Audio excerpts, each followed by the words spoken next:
नमस्कार, राम राम। आप सभी साथियों का एक बार पुनः हमारे हिंदी काव्य यूट्यूब मंच पर स्वागत है। साथियों, कल हमने चर्चा की थी अलंकार की। जो अलंकार था उस अलंकार में हमने पढ़ा था कल सबसे पहला ही भाग अलंकार में अनुप्रास अलंकार को। अनुप्रास अलंकार के दो भाग हम चर्चा में ले चुके हैं। सबसे पहले अनुप्रास अलंकार के भाग को पढ़ा, वह भाग था हमारा छेका अनुप्रांस। और छेका अनुप्रांस के बाद में दूसरा अलंकार जो चर्चा में लिया था उस अनुप्रांस का दूसरा भाग था जिसे हम वृत्तीय अनुप्रांस कहते हैं। वृत्तीय अनुप्रांस और छेका अनुप्रांस दोनों भागों को चर्चा में ले चुके हैं। आज जो हमारा तीसरा अनुप्रांस अलंकार का तीसरा भाग रहेगा उस तीसरे भाग का नाम है श्रुति अनुप्रांस। आज अनुप्रांस का तीसरा भाग हम चर्चा में लेंगे, उस तीसरे भाग का नाम है श्रुति अनुप्रांस। उस श्रुति अनुप्रांस को आज पढ़ेंगे। श्रुति अनुप्रांस भाग को चर्चा में लेंगे।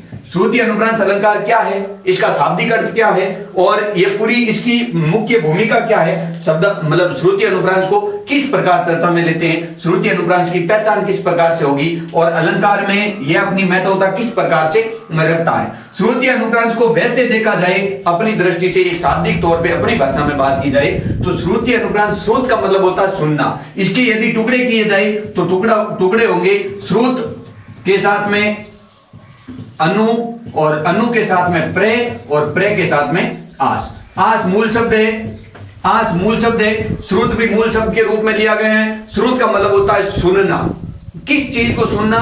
जैसे कि मैंने पहले ही कहा है कि हिंदी भाषा है वह एक दूसरे बिंदुओं से आपस में संबंध रखती है। किस प्रकार से, मैंने कहा अनुप्रास अलंकार की पहचान हमेशा वर्णों से ही होती है और श्रुति अनुप्रास अलंकार भी हमें वर्ण के माध्यम से ही पहचान करवा रहा है। किस प्रकार से करवा रहा है, जैसे कि श्रुति अनुप्रास में सुनने पर हमें बड़ा अच्छा लगे।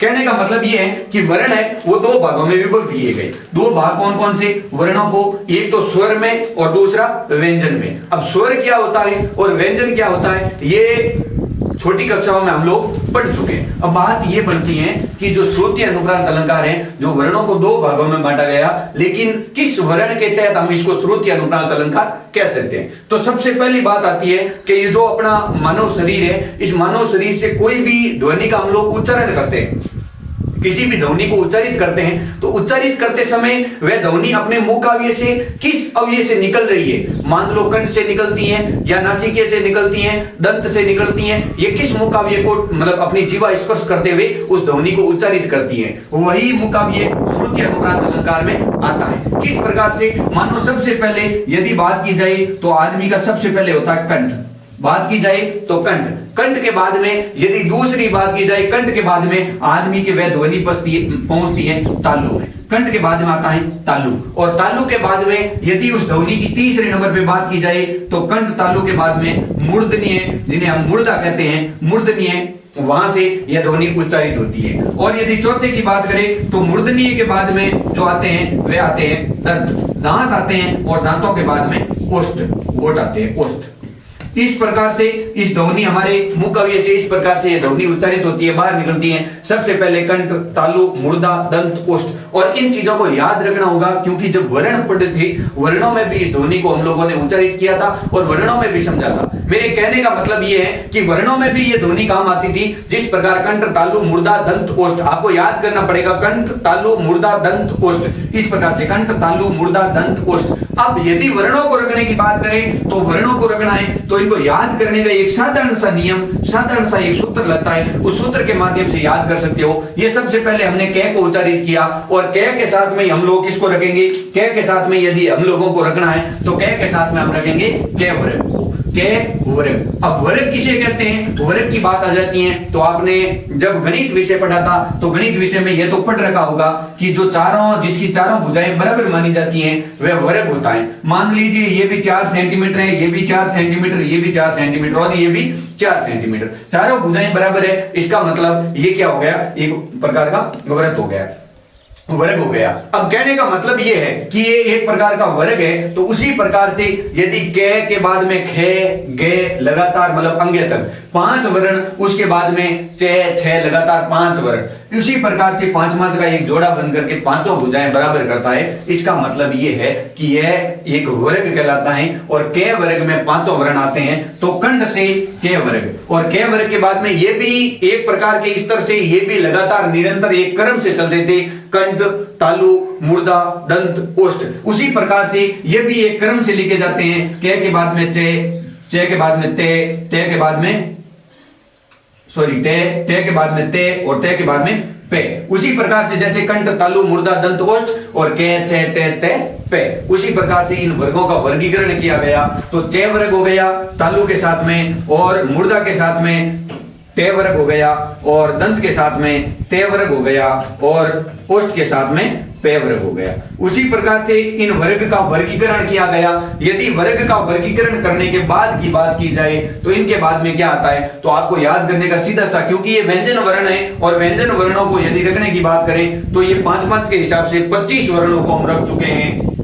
यदि पूछ लिया जाए आपको कि गेय वर्ण किससे बोला जाता है, तो गेय वर्ण किस में आता है, के वर्ग में आता है। के वर्ग किस में, कंठ में, तो हम ये पहचान सकते हैं। अब ये पहचान करवानी बहुत जरूरी है, इसलिए ये बताया। और उनके बाद में यदि बात की जाए, पे के बाद में भी आते हैं ये, रे, ले, वे आते हैं, फिर बाद में से, है आते हैं। वो ये इसी प्रकार से इन वर्णों को अलग अलग रखना होगा। तो अलग अलग रखने के लिए ऊपर के इस सिरे को छोड़ने के बाद में यहां आता है, मान लो ये, यहां आता है रे, और यहां आता है ले, और यहां आता है वे। और उसके बाद की बात की जाए, यदि से है को रखना है तो है को सबसे ऊपर रखे, उसके बाद में से, फिर बाद में से, और फिर बाद में से। यदि पूछ लिया जाए कि ये कौन सा से है, दंतीय से है, ये कौन सा है, मूर्धन्य है, ये कौन सा है, तालु। हमने छोटी कक्षाओं में पढ़ा था से सलगम, से सड़क, से षटकोण। लेकिन अब इस उम्र और इस मतलब लहजे से 12वीं साहित्य और अनिवार्य के विद्यार्थी होने के नाते इनको हम ये नहीं पढ़ सकते से सड़क होगा। से को हम लोग, से हमारे सामने आते हैं, हमारे सामने से कौन सा दंतीय, से कौन सा मूर्धन्य, से कौन सा तालव्य है, कौन सा कंठीय, मतलब इस प्रकार से। वैसे इसे काकलीय भी कहा जाता है, स्वर यंत्र भी कहा जाता है, ये सारी बातें अलग है। और ये लेवे को अंतस्थ कहा जाता है, ये वर्णों की बातें। लेकिन अभी हमारे को जो पढ़ना है ये स्पर्शी भी है, वर्गीय भी है, ये सारी वर्णों की बातें। अभी हम लोग वर्णों के बारे में जानकारी हासिल नहीं कर रहे, हम उच्चारण ध्वनि के आधार पे जिस प्रकार से वर्ण निकलते हैं उन वर्णों को उच्चारण ध्वनि के आधार पे बांट करके उनका वर्गीकरण करके कर रहे हैं, ताकि श्रुति अनुप्रास अलंकार है वो हमें आसानी से समझ में आ जाए। हमारा उद्देश्य केवल श्रुति अनुप्रास अलंकार को समझना है। यदि इसके बाद में बात की जाए, यदि स्वरों की बात की जाए तो स्वर भी सेम ही है। पहले सबसे पहले ए और आ को रखा जाता है, फिर ई और ई को रखा जाता है। उसी प्रकार से इन वर्णों को अलग अलग रख करके इनके माध्यम से, सारणी के माध्यम से इन सारी बातों को अपन याद कर सकते हैं। अब करना क्या है, अगर इनको याद रखना, श्रुत का मतलब होता है सुनना, अनु का मतलब होता है पीछे पीछे या दौरान करना, प्रय का मतलब होता है विशेष या प्रयास, और आस का मतलब होता है बैठना, मतलब विशेष प्रकार की सुनाई देने पर विशेष प्रकार का एक प्रयास करना। किस प्रकार से, मान लो श्रुति अनुप्रास अलंकार होता है कि एक ही वर्ग की उच्चारण ध्वनि यदि बार बार हो तो वह श्रुति अनुप्रास अलंकार कहलाता है। एक ही वर्ग की कैसे, मान लो के वर्ग आ गया, के वर्ग के वर्ण ज्यादा होंगे तो वहां कौन सा अलंकार होगा, श्रुति अनुप्रास अलंकार होगा। यदि तालव्य वर्ग के वर्ण ज्यादा होंगे तो भी वहां कौन सा अलंकार होगा, तो भी वहां हमेशा श्रुति अनुप्रास अलंकार होगा। उसी प्रकार से इन वर्ग में से किसी वर्ग के वर्ण ज्यादा होना, 2 से अधिक ज्यादा वर्ण आ जाए तो हमें यही समझना कौन सा अलंकार है, श्रुति अनुप्रास। जैसे दीनानाथ थे दीनांत डूबते, दीनानाथ थे। जैसे मान लो एक उदाहरण के माध्यम से बात की जाए तो उदाहरण ले लेते हैं हम, जैसे दीनानाथ, दीनानाथ, दीनानाथ थे दीनांत डूबते। यदि इसकी बात की जाए तो अपन इनके वर्णों की यदि गणना करेंगे, उदाहरण के माध्यम से मैंने आपको समझाया है, यदि इनके वर्णों की गणना करें श्रुति अनुप्रास के उदाहरण के माध्यम से किस प्रकार से, यदि इनके वर्णों की गणना की जाए तो ये दे है कौन से वर्ग का है, तो दे है ते वर्ग का। यदि ने की बात की जाए तो ने भी ते वर्ग का पंचम वर्ण होता है। यदि ने की बात की जाए ते वर्ग का पंचम होता है। थे की बात की जाए ते वर्ग का द्वितीय दूसरा वर्ण होता है। थे की बात की जाए ते वर्ग का दूसरा होता है। दे ते वर्ग का तीसरा होता है। ने पंचम होता है। ते वर्ग का प्रथम होता है और ते वापस वहीं पे। मेरे कहने का मतलब ये है कि मेरे कहने का मतलब ये है कि तय वर्ग के ज्यादा वर्ण आ रहे हैं इस पंक्ति में, या कोई चौपाई, दोहा या किसी प्रकार की कोई किसी छंद की पंक्ति को उठा करके, किसी कविता या काव्य की पंक्ति को उठा करके आपके सामने रख दिया जाए और आपको पूछ लिया जाए इसमें कौन सा अलंकार है, तब आपको पहचान करनी है। तो श्रुतीय अनुप्रास अलंकार की पहचान केवल यही होती है कि इन वर्णों को देखते समय यह पहचानना है कि ये किसी एक वर्ग से तो नहीं आ रहे हैं, किसी एक ही उच्चारण ध्वनि से तो नहीं उच्चारित हो रहे हैं। हमने ये जान पहचान की कि एक ही ध्वनि एक ही जगह से उच्चारित हो रहे हैं, इसका मतलब ये कौन से दंतीय वर्ग से उच्चारित हो रहे हैं, इसका मतलब इसमें कौन सा अलंकार है, श्रुति अनुप्रास अलंकार। बस पहचान के माध्यम से यदि देखा जाए तो श्रुति अनुप्रास अलंकार में बिल्कुल जरा सा भी कोई किसी प्रकार की कोई समस्या नहीं आती है। सारे के सारे अलंकार इसी प्रकार से आसान है, केवल हमें समझने, पहचानने और उन्हें देखने की आवश्यकता है, केवल आराम से उनकी परिभाषा के गूढ़ रहस्य को समझने की आवश्यकता है। यदि परिभाषा का गूढ़ रहस्य हमें समझ में आ गया तो अलंकार में जरा सा भी कतई भी किसी प्रकार की कोई समस्या नहीं होगी। इसी अनुप्रास अलंकार का तीसरा भाग जो श्रुति अनुप्रास अलंकार है, उसके बाद में ये चौथा भाग, अपने श्रुति अनुप्रास के बाद में चौथा भाग आता है, उसका नाम है अंत्य अनुप्रास अलंकार। अंत्य अनुप्रास अलंकार, अंत्य अनुप्रास अलंकार किसे कहते हैं, क्या होता है, इनके बारे में थोड़ी सी विशेष जानकारी ले लेते हैं, इनकी भूमिका क्या है उनको समझ लेते हैं। अंत्य अनुप्रास अलंकार में कुछ नहीं है, केवल इतना ही है, अंत्य का मतलब होता है अंतिम, अंत्य और उनके साथ में अनु और उसके साथ में परे और उसके साथ में आस। अब बात ये बनती है कि आस का मतलब होता है बैठना, प्रे का मतलब होता है विशेष, अनु का मतलब होता है बार बार या पीछे पीछे, और अंत्य का मतलब होता है अंतिम। अंतिम रूप से कहने का मतलब अंतिम रूप से किस प्रकार से, मानो कोई चौपाई, कोई छंद, कोई दोहा या किसी काव्य की कोई पंक्ति को दे दिया जाए, तो हम उस काव्य की पंक्ति को मतलब अंतिम रूप में जब देखेंगे, जब उनका अंतिम मिलान करेंगे, तब हमें अंतिम तुक है वह एक समान मिलना चाहिए। अंतिम तुक का मतलब समझते हो कि अंतिम जो स्वर होता है, अंतिम स्वर, अंतिम जो स्वर होता है वह अंतिम स्वर एक जैसा नजर आना। जैसे कि एक उदाहरण के माध्यम से समझें, परिभाषाओं की बात की जाए तो किताबों में खूब सारी परिभाषाएं लिखी हुई है, और परिभाषा इतनी है कि किसी भी अनुप्रास अलंकार या किसी भी अलंकार के माध्यम से यदि अंतिम वर्ण जब समान रूप से नजर आए तो वह अनुप्रास अलंकार कहलाता है। अब बात यह है, जैसे कि इसके उदाहरण के माध्यम से समझा जाए तो इसका उदाहरण ये बता रहा हमें कि अंत्य अनुप्रास अलंकार है, वह अंत्य अनुप्रास का उदाहरण ये बता रहा है कि जैसे कि उदाहरण थे, रघुकुल रीत सदा चली आई, रघुकुल रीत, रघुकुल रीत सदा चली आई, रघुकुल रीत सदा चली आई, सदा चली आई, रघुकुल रीत सदा चली आई, प्राण जाए, प्राण जाए पर वचन न जाए, वचन न जाए। अब यदि बात की जाए कि यह एक प्रकार का मान लो छंद लिया गया है, इस छंद में कौन सा छंद है, दोहा छंद है। यदि इस दोहे छंद की बात की जाए, ये छंदों में आता है, दोहा छंद आता है, रोला छंद आता है, ये सारे शोर का, चौपाई, ये छंदों के अंतर्गत आते हैं। लेकिन जब छंद पढ़ेंगे तब महत्वपूर्ण जानकारी हासिल करेंगे। अभी केवल इस दोहा छंद के माध्यम से हम ये समझते हैं कि इसमें कौन सा अलंकार है। तो अलंकार की बात की जाए, रघुकुल रीत सदा चली आई, और अंत्य अनुप्रास अलंकार क्या बता रहा है, अंत्य अनुप्रास अलंकार हमें यही बता रहा है कि इसका अंतिम वर्ण देखना है। अंतिम वर्ण यदि समान रूप से आ रहा है कि रघुकुल रीत सदा चली आई, मतलब आ और उसके साथ में ई दोनों समान रूप से आ रहे हैं, दोनों स्वर हैं वह समान रूप से उच्चारण कर रहे हैं, पहले आ है फिर ई है। और यदि दूसरी मतलब लाइन की बात करें, दूसरी पंक्ति की बात करें तो दूसरी में प्राण जाए पर वचन ने जाए। अब जा में भी आ की ध्वनि जुड़ी हुई है और उसके साथ में ई स्वर के रूप में जुड़ा हुआ है। यदि बात की जाए, कहने का मतलब है यदि प्रथम पंक्ति की बात करें, प्रथम पंक्ति में भी आ है अंतिम और द्वितीय पंक्ति में भी आ है अंतिम। यदि प्रथम पंक्ति का अंतिम वर्ण देखें तो ई आता है, तो इसमें भी अंतिम वर्ण ई आता है। तो मेरे कहने का मतलब है अंतिम तुक एक समान से मिल रहा है, इसका मतलब इसमें कौन सा अलंकार होगा, अंत्य अनुप्रास अलंकार। देखिए एक बार मैं विशेष विवरण चारों का एक बार नॉर्मली तरीके से बताऊं तो मैं आपने बता दिया, छेका अनुप्रास में वर्ण 2 बार होने चाहिए या वर्णों का समूह 1 बार होना चाहिए। वर्णों का समूह 1 बार और वर्ण ज्यादा से ज्यादा 2 बार। ये तो था छेका अनुप्रास। छेका के बाद में हमने वर्तिया पढ़ा और वर्तिया अनुप्रास भी यही कह रहा था कि यदि एक वर्ण समूह नहीं, एक से ज्यादा वर्ण समूह है। और यदि बात की जाए वर्णों की तो वर्ण भी दो से ज्यादा, वे वर्तीय अनुप्रांस अलंकार। और वर्तीय और श्रुतीय के, वर्तीय और छेका के बाद में हमने पढ़ा था श्रुतीय अनुप्रांस।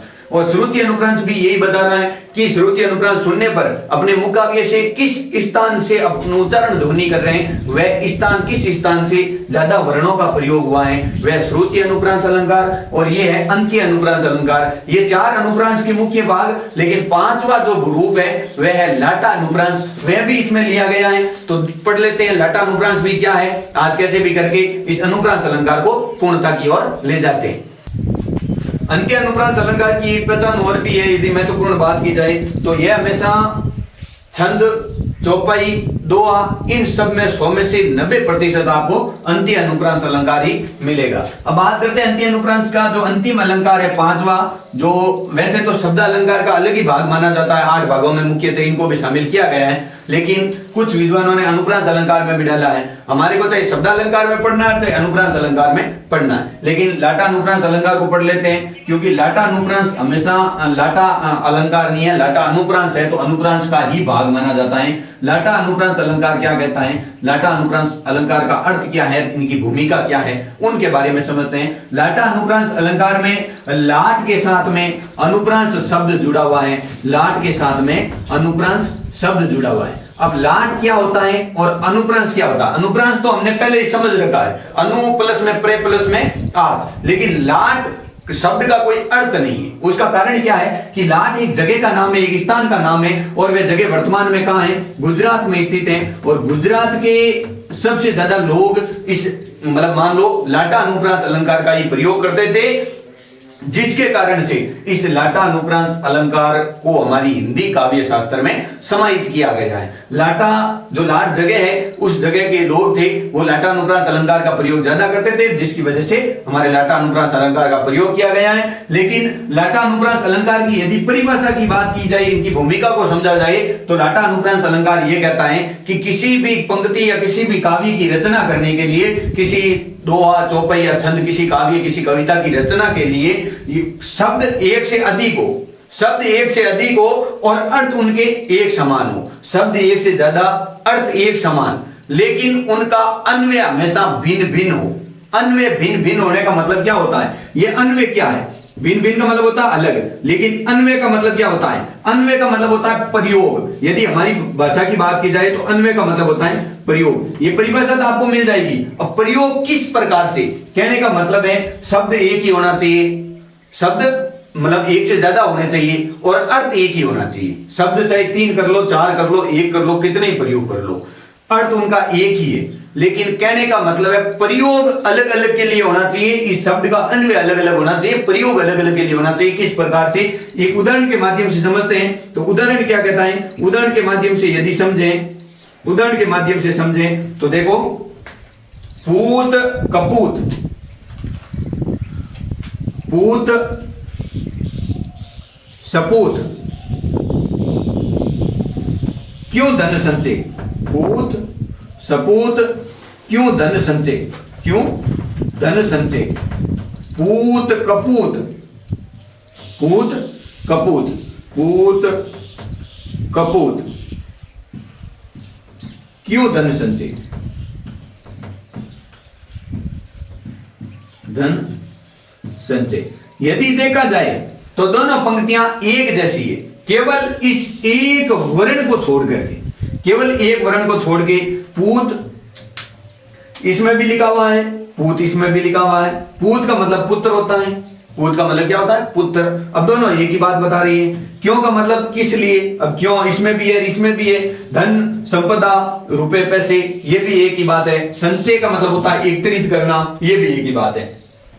पूत का मतलब पुत्र, पूत का मतलब पुत्र।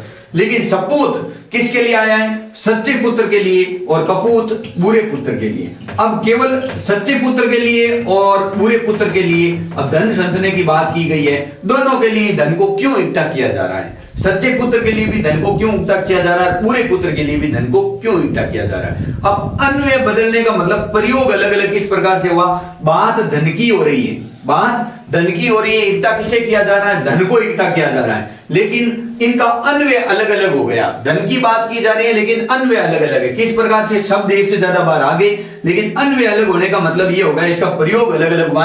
पहली बार सच्चे पुत्र के लिए सपूत के लिए हुआ और दूसरी बात इसी धन का प्रयोग किसके पूरे पुत्र के लिए कपूत के लिए हुआ। तो इसका प्रयोग हमेशा अलग अलग होता है। बाकी शब्द एक से ज्यादा आ सकते हैं। ये लाट क्षेत्र गुजरात है, गुजरात से इस अलंकार को लिया गया। ये हमारी हिंदी भाषा में समाहित है हिंदी काव्य शास्त्र में। इसी प्रकार से अनुप्रास अलंकार के जो 5 भाग है, पांचों भागों को हम पूर्णतः अच्छी तरीके से पढ़ चुके हैं। अब अगला भाग बहुत जल्द लेकर के आएंगे हम यमक अलंकार का, और यमक अलंकार को पढ़ेंगे किस प्रकार से यमक अलंकार की पहचान है। वह भी शब्द अलंकार का ही दूसरा भाग है यमक अलंकार, और यमक अलंकार को लेकर के